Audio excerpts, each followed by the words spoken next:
everyone, welcome to today's devotional. In this devotional, we will continue our discussion on lessons from the life of David. We have talked extensively about how David was highly skilled, how brave he was, how good looking, filled with good judgment, and him being a man after God's own heart. Today, we'll be talking about something that doesn't look so good on David. We obviously can't end this series without talking about David and Bathsheba, so let's get into it. Let's read the book of 2 Samuel chapter 11 verses 1 to 5 together. In the spring of the year, when kings normally go out to war, David sent Joab and the Israelite army to fight the Ammonites. They destroyed the Ammonite army and laid siege to the city of Rabbah. However, David stayed behind in Jerusalem. Late one afternoon, after his midday rest, David got out of bed and was walking on the roof of the palace. As he looked out over the city, he noticed a woman of unusual beauty taking a bath. He sent someone to find out who she was, and he was told, "She is Bathsheba, the daughter of Eliam, and the wife of Uriah the Hittite." Then David sent messengers to get her, and when she came to the palace, he slept with her. She had just completed the purification rites after her menstrual period. Then she returned home. Later, when Bathsheba discovered that she was pregnant, she sent David a message saying, "I am pregnant." The story of David and Bathsheba is one of the most popular stories about David, and the focus of the story is typically on David or on the son that died or Prophet Nathan's message to David. In this devotional, we'll be shifting the focus away from David a little bit to Bathsheba. The Bible calls her a woman of unusual beauty, so one can imagine that she wasn't a stranger to male attention, which means she would have had lots of practice turning down unwanted male attention. The other thing is, at the time this incident occurred, she was married, and she should have had the covering of marriage protecting her from any unwanted male attention. Another important note, after David made inquiries about her, verse 3 tells us that he found out that she was the daughter of Eliam. 2 Samuel chapter 23 verse 34 tells us that Eliam is the son of Ahithophel, David's advisor. So Bathsheba, being the granddaughter of Ahithophel, should have enjoyed the protection that comes with being the granddaughter of one of the king's officials. But when the king sent for her, this wasn't a male attention she could turn down. He was the king after all. David wanted her, and he went ahead and took her without any respect for her or her marriage or even her grandfather. To highlight how little thought David gave to her and how the experience might affect her, you might know that the entire affair lasted just one verse. The king sent for her, she came, he slept with her and sent her back to her husband's house. Well, he was the king, right? He probably thought he could take whatever he wanted. He could indulge in any idle fantasy, move on to other conquests, and not have to deal with any of the consequences. It was supposed to end there. He was, after all, the king. However, he forgot that there is a King of Kings looking down upon all of us, who sees all, who knows all, and who defends the helpless against the powerful. I would give $1 million to see the look David had on his face when, a few months later, he got the message telling him he was going to be a new dad. I imagine he must have stuttered, drawn a blank, and asked, "Wait, who is Bathsheba again?" All sorts of thoughts must have raced through his head when he got that message. This can't be good. She's a married woman. Her husband is a faithful soldier out at war for me. Her grandfather is Ahithophel, my advisor. Well, he must have eventually calmed down to start looking for solutions, and the brilliant plan he came up with was to bring home the husband and try to pin the pregnancy on him.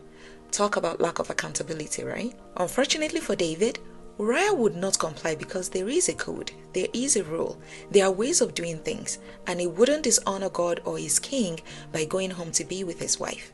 So David moved to plan B, which is kill the husband. He got an innocent woman pregnant against her wish, without her consent, then made her a widow. But he wasn't thinking about her or the husband, or Ahithophel, or even Eliam. All he was thinking about was himself. And his cleanup act seemed neat, right? But the God who sees all, who is fair and just, who doesn't show favoritism, the Most High God stepped in to show him that even though he is king, he doesn't have the right to treat people so callously. And boy, did he pay. He paid dearly, and he kept paying for years. Have you ever felt like Bathsheba? Have you ever experienced someone more powerful than you trample on your emotions, your dreams, your efforts, and you were powerless to do anything about it? Our world is filled with people who have the power and the position to cheat others. People who must have taken a minute to consider their actions but still decided to take advantage of you anyway. You might have wondered, where is God in all of this? Those people thought they could get away with it, so they didn't think of you. Like David, they only thought of themselves. Before you let yourself wallow in that misery, take a moment to consider how God stepped up in defense of Bathsheba. David did not go unpunished. God took his covetousness as a personal offense made directly against him, not against Bathsheba, but against God. Let's read 2 Samuel chapter 12 verses 11 to 12 together. This is what the Lord says. Because of what you have done, I will cause your own household to rebel against you. I will give your wives to another man before your very eyes, and you will go to bed with them in public view. You did it secretly, but I will make this happen to you openly in the sight of all Israel. The punishment God poured on David for that action unfolded in layers, years and years later. One of his sons attacked one of his daughters. Absalom killed that son.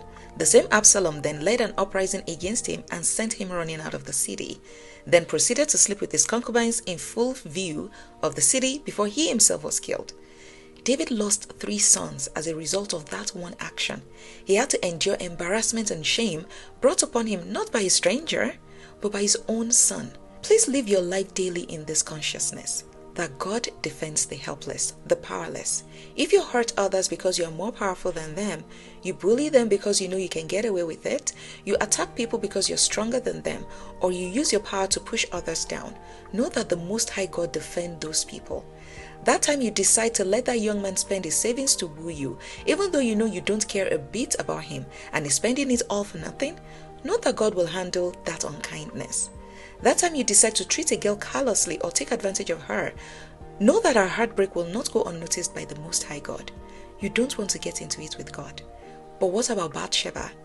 God comforted her and gave her another son. The Bible tells us that the Lord himself loved that child and gave him the name Jedidiah, which means beloved of the Lord. This same child, popularly known as Solomon, would go on to succeed David as king of Israel. Bathsheba went from being that powerless young woman to being the queen mother. By virtue of her position, she had the political power to rule the kingdom through her son if she wanted to.